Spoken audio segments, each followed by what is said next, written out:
All right, boys. In this video, I'll tell you exactly what an aesthetic physique is, show you how you can get one, and basically compare the two and see what differences there are between the two and the mistakes you need to avoid to make it. Because trying to get this, sorry, not trying to, but falling into the trap of having this kind of physique, this kind of skinny fat physique, is very, very bad because it's very hard to get rid of it. And especially as a brown guy, and a lot of brown guys I've known and trained, they fall into this kind of physique. Now, the bad thing with this physique is, I need some kind of tools, boys. The bad thing with this physique is there's just no shape. There is a shape, but the shape is around this belly when you look at it from the side. There's no definition in the arms. The chest is soft and flabby. Actually, this picture doesn't really show it, but many brown guys have, even when they're skinny, but they have some kind of man boobs going on. And it's because of their hormones, it's because of the lack of the protein and things of that nature. But we'll get onto that in a second. But when you but if you're suffering from from a brown guy body, a lot of the times you might have a bit of a predicament, because you might think, do you know what, do I diet or do I bulk? Because when you look down on your belly, you'll see a protruding belly. And then you think, there's no way I can bulk up because I'm already fat. But then you look at your arms, you look at your chest, you look at your back, you're like, you know what, I've got no muscle definition, I've got no muscle mass on my body, I need to bulk. Then you're caught between, a rock and a hard place, because you don't know what to do, and it's very, very difficult to ascertain what to do. So if you're someone like that, you're stuck between, if you should bulk or if you should cut, you should think to yourself, you know what, how long have I been training? Have I been training for a few years? If I were to lean down, do I have significant amount of muscle mass on my body for me to even justify a cut? Now, if you've got this physique and you're like, you know what, I've not been training, I've been training for 2 months or something, or you've not been training at all, and you just want to lean down just for the sake of it, then I would not advise that. I would say, in fact, you should embrace the bulk, because as you get heavier, as you get bulkier, you will still be able to lift heavier weight. And that heavier weight will allow you to build muscle, as long as you're getting your protein in and other variables that are within your control. But if you're skinny and you're trying to lose weight as it is, you won't be able to lift heavier weight, because you just don't have that support of that extra weight and extra mass on your body. So just think to yourself, you know what, do I have enough muscle? And if I cut down, is there even a possible chance that I will look like this physique here? And for most people, it'll be no. Now, if you've been training for a while and you just didn't take care of your diet too much, and you were just a bit lackadaisical, a bit lazy with it, then if you were to lean down, you would look like one of these people, then it's fair enough. You can justify a cut. Now, the actual reason why you end up in this kind of situation is because of your macronutrient split. This is the most important thing. Now, for a lot of you people, your carbohydrate split is pretty much like this. And maybe this little slice here, from here to here, this is your protein. And these would be your carbs, this would be your fats, and this would be your protein. Now, having very low amounts of protein does a lot of things, especially to a young, growing man, a growing boy. First of all, it limits the amount you can actually grow, because protein and the other nutrients and vitamins that you get from the proteins actually determines how tall you get, what kind of muscle mass you have, what kind of bone structure you have. You'll notice when, it was a athlete, I think it was some kind of cricketer. Basically, the cricketer was very short. His dad was very short and he was very short. But because he was a cricketer, he fell into some money. He had a lot of money. And his son, is very, very tall.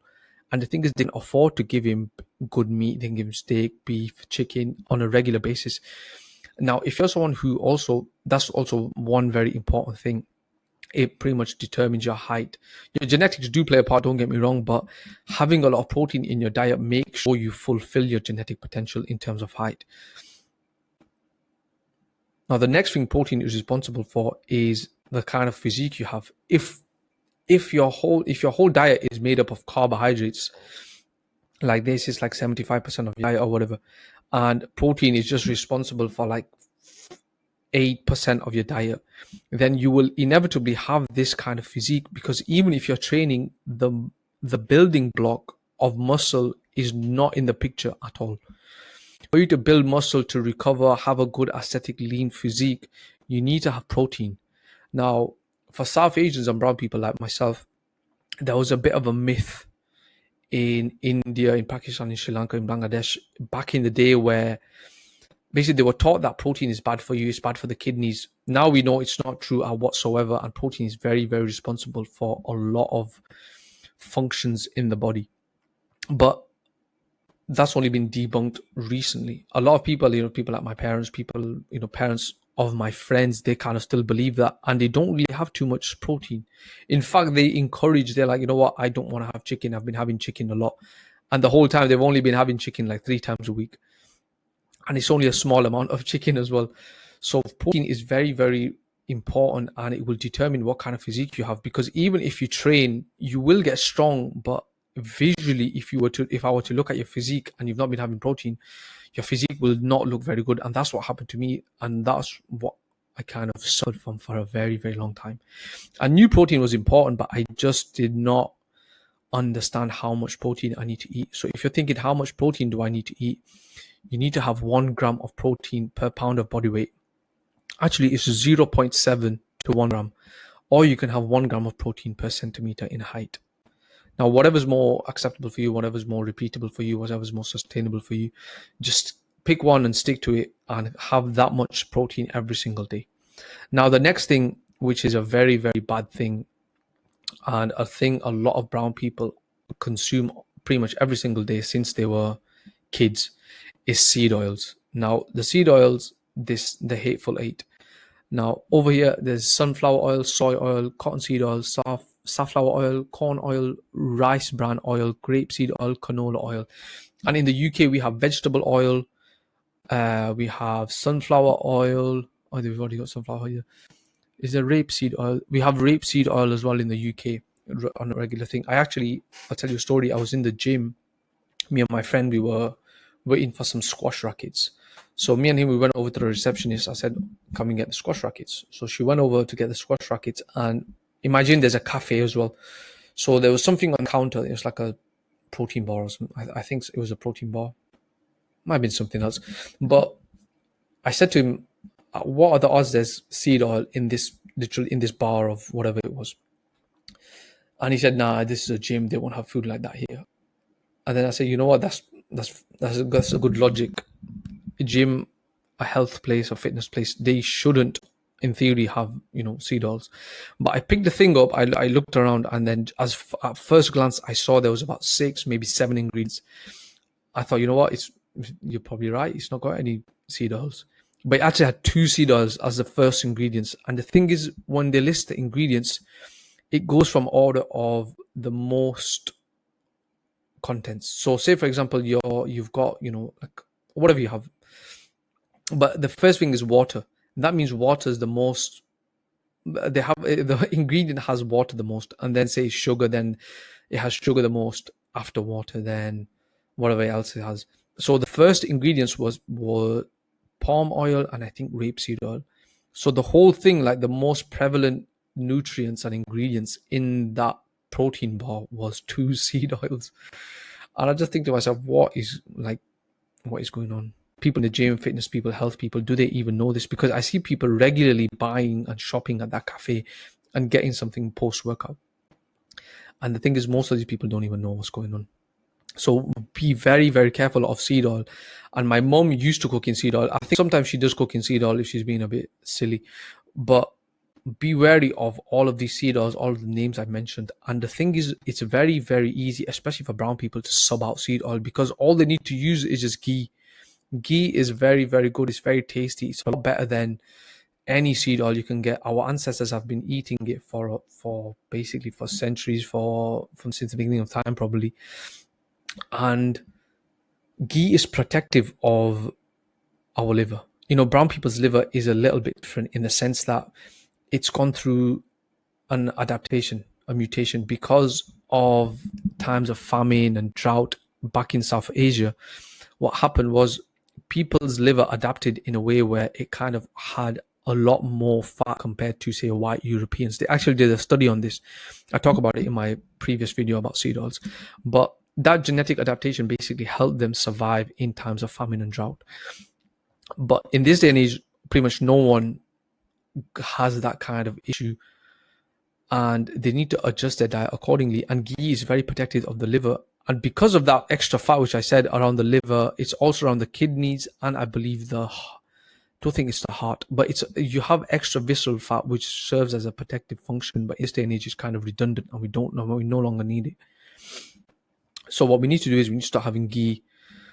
And there's other things too. So if you prefer coconut oil, if you prefer butter, if you prefer avocado oil, extra virgin olive oil, or if you prefer some kind of beef tallow, some kind of animal fat, then that's fine as well. But stop consuming seed oils. It will cause a lot of inflammation in your body. It messed up my skin for a very, very long time. Since probably since I was born, I've kind of had skin issues. Only about 5-6 years ago, I kind of got rid of them. And it will 100% give you this skinny, fat, horrible, ugly body with these skinny arms, with this pot belly, with these mantis, because it will mess up your hormones as well. It'll mess up your skin. It will give you inflammation. It actually embeds into your fat cells. So you basically become a seed oil, and it gets stuck in your brain as well. And the thing is, seed oils take a very, very long time to pass through the body. It's 600 days, so nearly 2 years it takes to pass through the body. Now that can, if you detoxify properly, if you go through a sauna, you exercise properly, you have a good diet, you have diet which basically cleanses you, those 600 days can be half-life to about 300, maybe even less depending on several other factors. But seed oils take a very long time to pass through the body, and they will 100% give you this kind of physique. Now let's focus on the good things. How do you get an aesthetic physique like this, or like these two guys like Batman here? The first thing we need to do is start training properly. I put a picture of these two guys up here. This is a marathon runner, and this is this is a sprinter. This is a marathon runner. So what kind of physique would you have? Would you have the physique of this granddad here, or would you have the physique of this sprinter here? Of course, you would have the physique of the sprinter. Look at how much better he looks compared to this guy. This guy is probably, let me see if I can make the picture a little bit bigger. He might probably is bald. Yeah. All of these guys, all of these marathon runners, they bald because their cortisol is very, very high. Cortisol is a stress hormone, right? And going through extended periods of having high cortisol will mess you up. It'll make you stressed. It'll gray your hair. It will thin your hair. It will give you hair loss. You will lose your muscle mass. Look at this guy. He's all flabby. He's like a dinner lady. You do not want a physique like this. It's arguably on a similar level to a skinny fat. Actually, it's a little bit better than a skinny fat because he doesn't have that belly. But he probably does not have any muscle mass. Look at how skinny his legs are. If I were to give him a kick on his leg would probably break in half. Compared to this guy, I bet this guy actually trains. His training is not as difficult as this guy's. Probably sprints a couple of times a week, trains his form, does a lot of weights. And look at him. He's got a full head of hair. He's got a lot of muscle mass. Legs are well defined. Big masculine frame. Look at his shoulders. His shoulders are protruding here. And that's one of the most important parts of having an aesthetic physique. You want to have good side definition and development. But when it comes to training, you don't want to train like a marathon runner. You don't want to be on a treadmill running constantly in order to lose weight. I know a lot of brown guys, they hop on the treadmill and they'll just run. They'll run for 20 minutes, 30 minutes, 40 minutes, up to an hour at a very high speed. And their thinking is, and the school of thought is, that I'll lean down first and then I'll start hitting the waist and I'll gain muscle. And that's the most ridiculous thing I've ever heard. All they need to do is, in order for them to lose weight, right? Because most of these people, their aim is to lose weight. What they can do is they can hit their weights. They can hit the weights because they've also got extra extra fat on their body. They can lift heavier amount of weight. And at the end of their workout, they can just do a bit of zone 2 cardio. Or if they wanted to, they can do some sprinting a couple of times a week. And in the gym, they have loads of ways to kind of do high intensity, short interval things. So they've got like rowing machines, they've got bikes, they've got like a track where you can just do sprints. They've got these, what's it called, a ski erg, where you basically pull the thing down. And it's just very easy for them to kind of use the extra fat on their body to their advantage, in a sense. But when it comes to actual muscles that you want to work on, let's focus on this graphic here. So the things you want to focus on and the things you want to build your program around is you want to focus on your traps. You want to focus on your neck as well, neck and traps. So the way you would hit your neck and traps is you would do shrugs, heavy shrugs, or you would do some kind of neck curls. Then you want to focus on your side delts, which I said before. So your side delts. You would hit your side delts with just by spamming lateral raises. You need to focus on your upper chest. So this part here. And the way you focus on your upper chest is you want to hit incline exercises. So incline dumbbell, incline barbell, incline Smith machine. You want to do them. You want to do those for your upper chest. And arguably, I would say biceps. You want to focus on your biceps. Now, if you have big arms, and the reason you have big arms is because of your biceps, then your arm will just look a lot better, a lot more defined compared to if you've got big arms because of big triceps. Now, I'm not saying don't neglect anything here, because I said, train your upper chest. Don't not do dips. Don't not do flies. Make sure you do all of that. Make sure you train your front delt, your rear delt. So don't neglect anything here. Make sure you still train your tricep. But I'm just saying, put a focus on these parts of the body.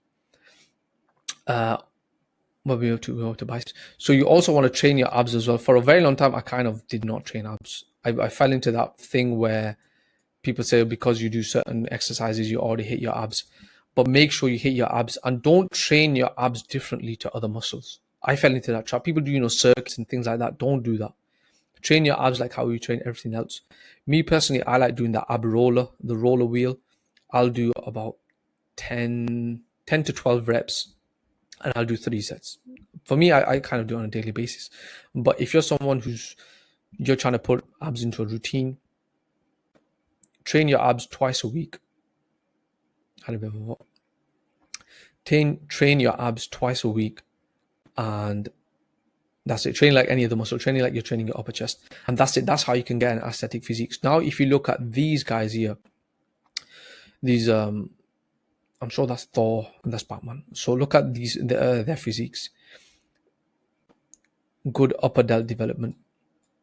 Of course, they've got neck and trap development here. The lighting on this one is a bit rubbish, but look at this side delt development. The thing is, I've also seen this guy. He actually comes to my gym, and I hadn't seen him for a while, and he was walking under the dumbbells where the dumbbell rack are, and he had this tank top on, and I saw him after a while, and he just looked massive. I was like, this guy 100%, he jumped on some kind of steroids. But the thing is, he's just got really good side delt development, and because he's got good side delt development, his biceps look a lot better too. Like, look here, look at Batman here. Because of side delts protruding and his bicep being here, it just looks a lot better. And then when I saw that guy up close, when the lighting wasn't that amazing, he looked bigger than before, but compared to under the lighting, it just makes a massive difference to your physique, and you just look a lot wider. You have that V taper, as well as you pairing it with your lats. Oh, sorry, I forgot to add your lats here. And the way you would hit your upper lats for that V taper, boys, is you would do pull-ups and you would do lat pull downs. Actually, you can add a third exercise as well. You would do assisted pull-ups. And the thing with assisted pull-ups is you can literally fully lower yourself slowly, which is the most important thing, and you can explode your way up. Sometimes when I do pull-ups, it's like I'm kind of jumping above the bar to kind of get my chin over it, so I can count that as 1 rep, which is a bit cheating as well. So Thor here, he's got good V taper. Look here. I think he's got a bit of a blocky waist, but he does. I don't think he's flexing here. Actually, I don't think he has a blocky waist, but he's got V taper here. Not as exaggerated as Batman's here, but I think Batman is a bit of he's flexing here. But this kind of physique is, of course, his arms are quite big. He might be on some kind of performance enhancing drugs, but that's not to say we can't get inspired from this. You can't see the muscles that he's worked on, because you'll notice here with Batman. Let me just rub this out. He's also followed the same principle. But these movie stars, the only reason they train is to basically look good for the camera, and that's the transition I made in 2021. Before, I used to do strongman workouts. I used to do 5x5. I used to do push pull legs. I used to do bro splits. And the thing is, I kind of had like a physique like this when I was training like that. I kind of had this rubbish physique because I first of all my diet wasn't right, and also I just was not training the aesthetic muscles which I've just described to you. I did hit it, but I very rarely would I hit it with focus with the amount of sets and reps which you need to hit, which is 5 to 20 sets per body part per week. Yeah. So if you focus on the aesthetic muscles, there's no reason why you can't be looking like Batman. Of course, he's not exactly the same as Batman. He's probably on some kind of performance enhancing drugs, and he's probably has been training for a very long time. But your own version of your aesthetic physique, there's no reason why you cannot look like this. And the things to avoid, which I've told you, is having very low protein, having too much seed oil, training like a marathon runner. You need to start training your aesthetic muscles, train like a sprinter, make sure you recover, make sure you eat properly, make sure you train properly. And if you want me to take you through your own transformation, your own weight loss journey, like how I did when I lost more than 20 pounds of fat, and the year previously I lost around 30 pounds of fat. I think I went from 190 to 161 in 2019 to 2020, and in 2021 I went from 200 to 178.6. I remember that very clearly. So if you want to go through your own weight loss transformation journey, clear up your skin, make sure your health and everything is all spot on, and tailor your diet to whatever needs you have, then join my free school community and go over to the the community tab, and just have a look at this coaching here, purchase this coaching, or message me in school. Thank you.